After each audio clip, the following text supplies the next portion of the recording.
আসসালামু আলাইকুম, কেমন আছেন সবাই? চলে এলাম আমি সাব্বির আহমেদ আপনাদের মাঝে only on tech friends YouTube চ্যানেলে। আজ দীর্ঘ প্রায় বছর দুয়েকের মতো আমরা কোনো ভিডিও রেগুলারলি দিতে পারছি না, কারণ আমাদের কিছু কাজের কারণে, কিছু ব্যস্ততার কারণে আমরা চ্যানেলে ভিডিও আপলোড করতে পারছিলাম না বলে আন্তরিকভাবে দুঃখিত।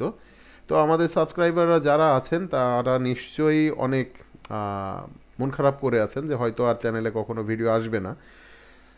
এখন থেকে রেগুলার ইনশাল্লাহ চ্যানেলে ভিডিও আসবে, আপনারা রেগুলারলি আমাদের ভিডিও দেখতে পাবেন। তো টেনশন না করে আজকে একটা প্রজেক্টের একটা কাজ করছিলাম একটা ক্লায়েন্টের। তো সেইখানে আমি কিছু সমস্যার সম্মুখীন হই ওয়ার্ডপ্রেসে কাজ করার সময়। তো সেই সমস্যাটা কি হয়েছিল আসলে, আর আমরা কিভাবে সলিউশনটি করলাম, সেটাই আসলে আপনাদেরকে শেয়ার করার জন্য এই ভিডিওটা করা। হ্যালো। তো সকালে যখন আমরা প্রজেক্টটা নিয়ে বসলাম, প্রজেক্টটা নিয়ে বসার পরে আমি দেখতে পেলাম কি এখানে আমার কিছু মিডিয়াতে ফাইল আপলোড করার দরকার, যেগুলো আসলে 2 এমবির উপরে সাইজটা রয়েছে। তো এই সাইজটার ফাইলগুলো আমি কোনোভাবেই আপলোড করতে পারছিলাম না। বারবার আমাকে শুধু দেখাচ্ছিল যে এটা 2 এমবি। তো আমি আসলে বুঝলাম না ব্যাপারটা কি। আসলে অন্য কোনো সময় এই প্রবলেমের আমি সম্মুখীন হই না। তো আর যদিও আমি হয়েছিলাম অনেক আগে, তখন বুঝতে পারলাম আসলে এটা আ হোস্টিং এর কোনো একটা ইস্যু। তো আমি হোস্টিং এর ইস্যু যেহেতু, তখন আমি ভাবলাম যে ১ম এ আমি কি করতে পারি? আমি কি আসলে কোনো প্লাগইন ব্যবহার করব? আ নাকি আমি ম্যানুয়ালি এটা করব?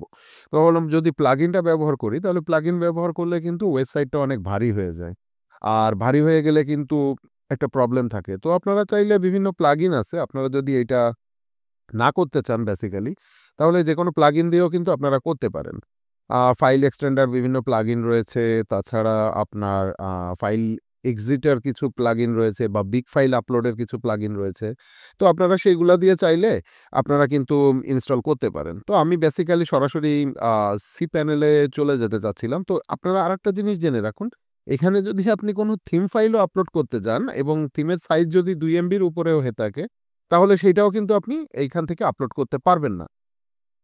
তো এই দিকে একটু খেয়াল রাখতে হবে যে এইটা কিন্তু আসলে আপনার কোনো দোষ না। এটা হচ্ছে আপনার যে হোস্টিং প্রোভাইডার রয়েছেন, হোস্টিং প্রোভাইডারের মেইন যে সার্ভার থেকে আপনাকে কাজ করে, ওখানে আসলে PHP INI ফাইলটা এরকম কম থাকে। তো এটা কয়েকটা ওয়েতে করা যায়। আমি যেটা বললাম প্লাগইন দিয়ে করা যায়। আপনি যদি চান cPanel এ ফাইল ম্যানেজার থেকে PHP INI ফাইলটাও আপনি ঠিক করে দিতে পারেন। অথবা আপনি চাইলে cPanel থেকে করতে পারেন। তো cPanel থেকে আপনাকে করতে গেলে cPanel এর ডান পাশে উপরে যে সার্চ বক্সটি রয়েছে, আপনাকে ওখানে সার্চ বক্সে যেতে হবে। সার্চ বক্সে যাবার পরে আপনি ওইখানে মাল্টি PHP INI এডিটর যেইটা রয়েছে, আপনি ওইটাকে খুঁজবেন। ওইটাকে খোঁজার পরে আপনি জাস্ট ওখানে ক্লিক করবেন। ওটা সফটওয়্যার সেকশনের মধ্যে রয়েছে। আপনি চাইলে সফটওয়্যার সেকশন থেকেও এটা আপনি খুঁজে নিতে পারেন cPanel এ। তারপরে ওখানে দেখবেন configure PHP INI basic settings. এইটাই আপনাকে খুঁজে বের করতে হবে। এখানে খুঁজে বের করে আপনার যে হোম ডিরেক্টরি আছে, আপনি চাইলে হোম ডিরেক্টরিতে, তো আমার হোম ডিরেক্টরি লাগবে না। আমি rsdigitaltool.store নামে যে ওয়েবসাইটটা রয়েছে, সেখান থেকে আমি করব। এখানে আপনি কিন্তু অনেক কিছু দেখতে পাবেন। মেক্সিমাম এক্সিকিউশন টাইম দেখতে পাবেন। আপনি চাইলে মেক্সিমাম ইনপুট টাইম দেখতে পাবেন, মেক্সিমাম ইনপুট ভার্সন দেখতে পাবেন, মেমোরি লিমিট দেখতে পাবেন, পোস্ট মেক্সিমাম সাইজ দেখতে পাবেন। তারপরে আপনি যেই session dot GC max life time এটাও দেখতে পাবেন। তো আমাদের এগুলা ভাই লাগবে না। আমাদের লাগবে হচ্ছে আপলোড ম্যাক্সিমাম ফাইল সাইজ এবং পোস্ট ম্যাক্সিমাম সাইজ। তো এখানে ডিফল্ট কিন্তু আপনি দেখতে পাচ্ছেন যে পোস্ট ম্যাক্সিমাম সাইজে 8 এমবি করা এবং ম্যাক্সিমাম যে ফাইল সাইজ রয়েছে, আপলোড ফাইল সাইজ এটা রয়েছে 2 মেগাবাইট, 2 এম। 2 এম মানে হলো 2 মেগাবাইটের উপরে আপনি ফাইলটা আপলোড করতে পারবেন না। তো আপনাকে যেটা করতে হবে, এই যে দেখুন এখানে 2 মেগাবাইট আপলোড ডাটার মধ্যে ছিল। তো আপনাকে যেটা করতে হবে, এটার সাইজটাকে আপনাকে বাড়িয়ে দিতে হবে। এটাকে বাড়িয়ে দেওয়ার জন্য আপনি 16 এমবি যখন দিবেন, দেখুন উপরে পোস্ট ম্যাক্সিমাম সাইজ কিন্তু বাড়াননি আপনি। তো এখানে আপনি যখনই এটাকে রিলোড করবেন, রিলোড করলে দেখুন এখানে 2 এমবি আছে, আমি রিলোড করলাম। রিলোড করলে দেখুন এখানে 8 এমবি দেখাচ্ছে। ওই যে উপরে আপনি পোস্ট ম্যাক্সিমাম সাইজটা বাড়িয়েছিলেন না? এখানে এই পোস্ট ম্যাক্সিমাম সাইজ যেটা 8 এমবি রয়েছে, এটাকে আপনার ডাবল করতে হবে। আপনি আপলোড ফাইল সাইজ যেটা করবেন, তার থেকে ডাবল করবেন। আপনি হলো পোস্ট ম্যাক্সিমাম সাইজটা। এখানে আমি 32 এমবি করে দিলাম এখন। 32 এমবির ক্ষেত্রে আমি এমটাকে লিখে দিলাম। দিয়ে আমি আবার এপ্লাই যদি করি, তাহলে দেখবেন এখন ফাইল সাইজটা বেড়ে যাবে। দেখুন 16 এমবি। মজার না ব্যাপারটা?